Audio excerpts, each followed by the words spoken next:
अस्सलाम वालेकुम जी, कैसे हैं आप लोग? खैरियत से? उम्मीद करता हूँ सब खैरियत से होंगे। सबसे पहले सब लोगों को मेरी तरफ से रमज़ान मुबारक। और काफ़ी सारे मेरे पास क्वेश्चन आ रहे थे कि हाँ, एप्लीकेशन से रिलेटेड कोई मसले आ रहे हैं। तो आज मैं सबके जो भी कमेंट आए थे उनका आंसर भी करूँगा और कंप्लीट वीडियो बनाऊँगा कि कैसे आप एप्लीकेशन को एक्सेस कर सकते हैं। ठीक है, तो चलें स्टार्ट करते हैं वीडियो। सबसे पहले मैं आपको बता दूं कि यूबीएल की जो डिजिटल ऐप है उसमें सबसे पहले आपने करना ये है कि आपने यूबीएल की एप्लीकेशन को आप जाएंगे यहाँ पे प्ले स्टोर पे। अगर आपके पास आईफोन है तो ऐप स्टोर पे जाएंगे आप, यूबीएल डिजिटल ऐप। ठीक है, मेरे पास अपडेटेड है ये, क्योंकि काफ़ी लोगों के पास जो पुरानी है उसके बाद चेंज हुई है, तो वो यूज़ जैसे करते हैं तो वो नेट का इशू दे देता है। ठीक है, उसके बाद दैन अगर आपके पास अपडेट है पर आपके फिर भी मसला करिए, तो फिर उसके लिए आपने क्या करना है, अपनी एप्लीकेशन को अपने जैसे मेरे पास ये इंटरफेस शो हो रही है तो मैं सबसे पहले एप्लीकेशन के ऊपर क्लिक करूँगा। ठीक है, ऐप एंड फोक का ऑप्शन आ रहा है। ठीक है, जैसे इस पर क्लिक करूँगा ये डायरेक्टली मुझे लेके जाएगा इसकी बैकग्राउंड की जो हिस्ट्री चल रही है। तो इसमें मुझे सबसे पहले जो है ना यहाँ पे डेटा क्लियर और क्लियर कैशे दोनों कर लूँगा मैं। ठीक है, जो मेरी ऐप का जो डेटा है वो ख़त्म हो गया। अब मैं दोबारा से इसको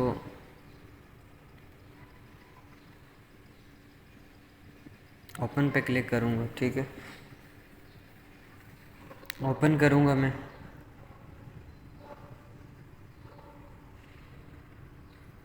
तो मेरे पास देखें एप्लीकेशन जो बिल्कुल जैसे कि फ़्रेश जैसे डाउनलोड करते हैं तो सेम मेरे पास फ़्रेश होगी। ठीक है, अब मेरे पास सबसे पहले जो ऑप्शन आ रहा है वो यूबीएल सर्च है। ठीक है, इसको मैं नेक्स्ट कर दूँगा।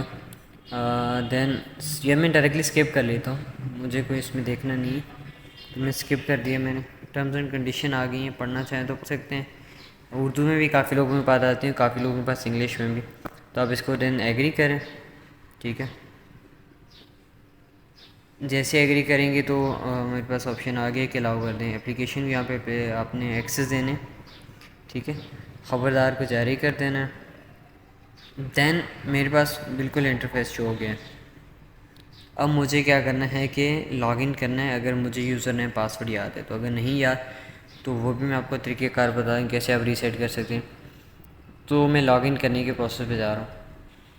अच्छा, इससे पहले कुछ चीज़ें आपको बता दूं, क्लियरफाई कर लूँ कि काफ़ी लोगों के पास ना डिवाइस ब्लॉक का ऑप्शन आ रहा होता है। डिवाइस ब्लॉक का मसला होता है कि आपकी या तो पहले होता ये था कि आपकी जब न्यू मोबाइल को ऐड करते थे तो न्यू मोबाइल पे जाके अपने अकाउंट बेनिफिशियरी अकाउंट ऐड करते थे ना, तो ओटीपी आता था तो आपकी जो डिवाइस है वो ब्लॉक हो जाती थी एज़ पर सिक्योरिटी पर्पज़। ठीक है, तो अब ये होता है कि एक ही जो है ना आप दो जगह पे यूज़ नहीं कर सकते हैं। अब आपने ये करना होगा कि आपने यूज़ कर सकते हैं, बट उसके लिए ये होगा कि आप जब फॉर एग्जांपल ये मेरे पास एक मोबाइल में ऑलरेडी यूज़ है तो मैं दूसरे मोबाइल में लॉगिन करने की कोशिश कर रहा हूँ, तो जब लॉगिन करूँगा तो वो मुझे ऑप्शन देगा कि आप इस मोबाइल पे डिवाइस को एक्टिव करना चाह रहे हैं।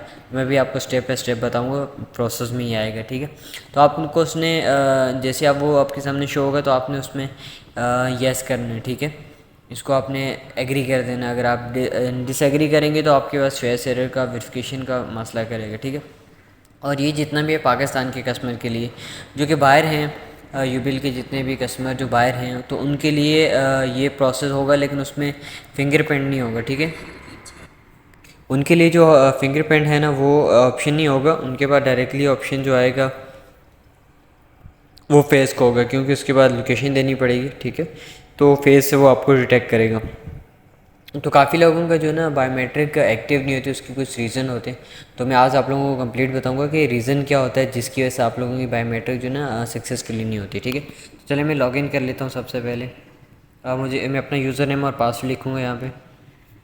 जैसे ही मैंने ये लिखा तो मेरे पास डायरेक्टली यूज़र नेम पासवर्ड लिख के मैं नेक्स्ट करूँ तो मेरे पास ये ऑप्शन आ गया, never share your login details और वन टाइम पासपोर्ट। ठीक है, with anyone keep your money safe. ठीक है, देन मैं इसको कंटिन्यू करूँगा।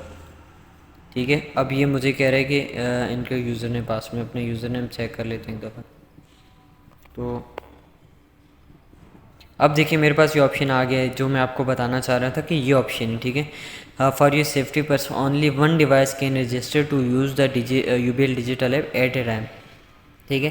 Signing in the other device will log in out of our other device, do you have wish to continue. ठीक है, तो मैं इसको जस्ट येस कर देता हूँ। ठीक है, जैसे मैं येस करूँगा तो मेरे पास एप्लीकेशन मेरी लॉगिन हो जाएगी। ठीक है, यहाँ पे अलाउ कर लूँगा मैं। ठीक है, इनेबल फिंगरप्रिंट कर दूँगा और यहाँ पे मैंने फिंगरप्रिंट इनेबल कर दी। ठीक है, इसमें मेरे पास बायोमेट्रिक ऑप्शन बिल्कुल भी नहीं है। उसकी वजह ये थी कि मेरे पास जो ऑलरेडी एप्लीकेशन के सारे फ़ीचर भी एक्टिव हैं, मैंने ऑलरेडी इसकी बायोमेट्रिक कर ली है। ठीक है, तो इसलिए मेरे पास ऑप्शन नहीं है। तो मैं आप लोगों को दोबारा बैक लेके जाता हूँ कि कैसे बायोमेट्रिक ऑप्शन आएगा। तो उसके लिए सबसे पहले हमें एप्लीकेशन को लॉग आउट करना पड़ेगा। अब मैं आप लोगों को वो प्रोसेस बताने वाला हूँ कि जिसमें आपकी एप्लीकेशन का जो रीसेट पासवर्ड है ना, तो वो आप कैसे कर सकते हैं। डायरेक्टली लॉग आउट करती है मैंने यहाँ से। अब मैं यहाँ से साइन अप पे क्लिक करूँगा, देन इम्पोर्टेंट्स पे क्लिक करूँगा, डॉक्यूमेंट सेलेक्ट कर लूँगा। मेरा तो NIC है, NIC पे क्लिक करूँगा, अपना NIC लिखूँगा मैं। जैसे मैंने नेक्स्ट किया इंटर मोबाइल नंबर, तो अब मुझे अपना रजिस्टर नंबर लिखना है जो कि UPL में रजिस्टर्ड है। ठीक है, डायरेक्टली मेरे पास OTP का ऑप्शन आ गया, OTP फिल हो गया। ओके, देन नेक्स्ट करूँगा क्योंकि ऑलरेडी मेरे पास यूज़र ने पासवर्ड रजिस्टर्ड है।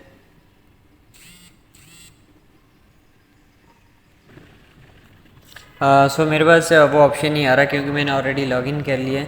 तो चलिए मैं आप लोगों को मैनुअली बता देता हूँ कि जब आप लॉगिन करेंगे ना, तो लॉगिन करने के बाद साइन अप पे क्लिक करेंगे या फिर डायरेक्टली जिस तरह पहले मैंने प्रोसेस स्टेप स्टार्ट किया था, तो लॉगिन करने के दरमियान आपके पास एक बायोमेट्रिक का ऑप्शन आएगा। ठीक है, तो आप इसकी लेफ्ट हैंड या राइट हैंड आपसे पहले पूछेगा। तो जब वो इंटर करेंगे ना आप, तो उसमें आपके पास एक दरमियान में, ठीक है, मिडल में आपके पास एक ऑप्शन आएंगे, 3 डॉट बने होंगे, लाइनें होंगी उस पर। ठीक है, लाइनों में आपने ये करना होगा कि जो एक एरो बना होगा, एरो खुद ही स्क्रॉल डाउन हो रहा होगा, अप डाउन डाउन हो रहा होगा, तो आपने उसके ऊपर देखना है कि उसको बिल्कुल दरमियान में लेके आना है। ऐसा नहीं है कि आप अगर उसको अपने हैंड को थोड़ा सा मूव ऑन करिएगा ताकि आपका जो हैंड है और वो जो एरो है वो बिल्कुल येलो पे आके रुके, और जैसे ही रुकेगा तो वो खुद से स्कैन करेगा आपके फिंगर को।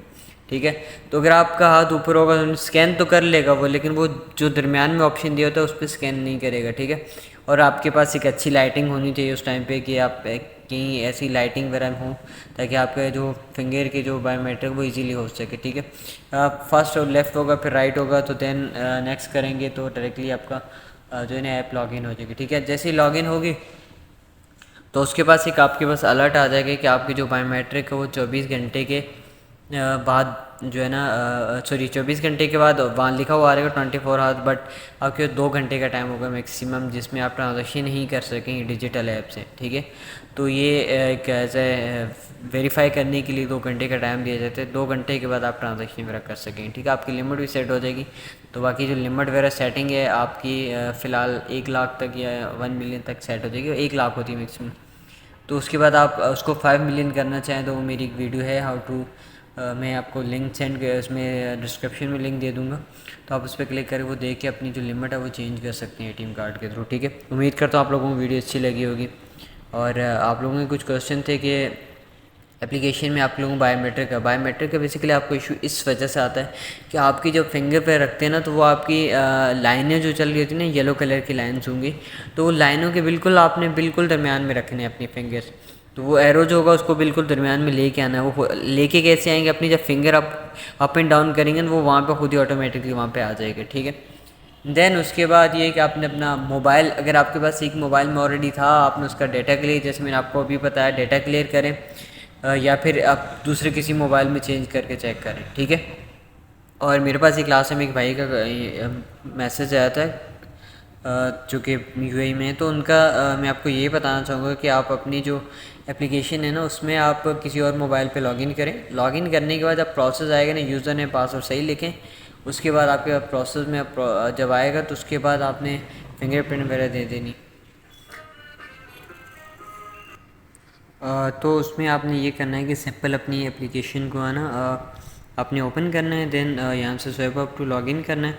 ठीक है, और उसके बाद अपना यूज़र नेम और पासवर्ड यहाँ पे लिख के और देन लॉगिन कर लेने हैं। जब लॉगिन करेंगे बायोमेट्रिक आएगी तो आप पाकिस्तान से बाहर हैं तो आपको सिंपल ये करना होगा कि अपनी जो यूपीएल की डिजिटल ऐप है उसको आपने बायोमेट्रिक करनी होगी फेस के ज़रिए, ठीक है। Thank you so much. मज़ीद आप क्वेश्चन कीजिएगा, जितने भी आप कमेंट वगैरह करेंगे तो मैं उस पर आप लोगों को रिप्लाई कर सकता हूँ, ठीक है। और एक भाई का कमेंट था मेरे पास कि एप्लीकेशन लॉगिन करने में ब्लॉक आ रहा है, तो भाई आप एप्लीकेशन एक दफ़ा हेल्पलाइन पे कॉल करके चेक करवा लें अगर ब्लॉक का मसला है, नहीं तो आप उसमें डेटा क्लियर करें, ठीक है। तो डेटा क्लियर करके लॉगिन करें, हो जाएगी। अच्छा, इनका ये क्वेश्चन भी था कि डिवाइस इनकी डिवाइस ब्लॉक हुई है, तो भाईजान आपकी जो है ना एप्लीकेशन आप दूसरे किसी मोबाइल में यूज़ करेंगे लॉगिन हो जाएगी अभी, ठीक है, बट उस डिवाइस पे नहीं होगी। जो जिस मोबाइल में आप यूज़ करें उस पर अभी फ़िलहाल नहीं होगी। उसके लिए आप हेल्पलाइन पे कॉल करें और उनको अपनी जो पेमेंट, जब आपने लॉगिन करके ना एक ट्रांजैक्शन करने की कोशिश की थी उस टाइम पे ओटीपी आया होगा आपके पास, तो वो ओटीपी जैसे एंटर किया तो एप्लीकेशन ब्लॉक होगी। तो आप उनका नाम बता दें जिनको आप पे ऐड कर रहे थे, ठीक है। तो उसके बाद ये प्रोसेस का हिस्सा है तो अनब्लॉक हो जाएगी। उसका भी हल है, आप अगर भूल चुके कोई मसला है ना, आप एक काम करें, अपनी ब्रांच विज़िट करें। ब्रांच में एक हॉटलाइन लगी होती है, ठीक है, वहाँ से आप कॉल करें हेल्पलाइन पे, ठीक है। वहाँ से उनको बोलेंगे मैं ब्रांच के हॉटलाइन से बात कर रहा हूँ, तो आप वो किसी ब्रांच स्टाफ को वेरीफाई करवाएंगे आपको। जब वेरीफाई हो जाएंगे आप तो ईजीली आपकी जो डिवाइस है वो अनब्लॉक कर देंगे, कोई ऐसा मसला नहीं है, ठीक है। बाकी आप इन्फॉर्मेशन को कम्प्लीट प्रोवाइड कर दें। Thank you so much. अल्लाह हाफिज़।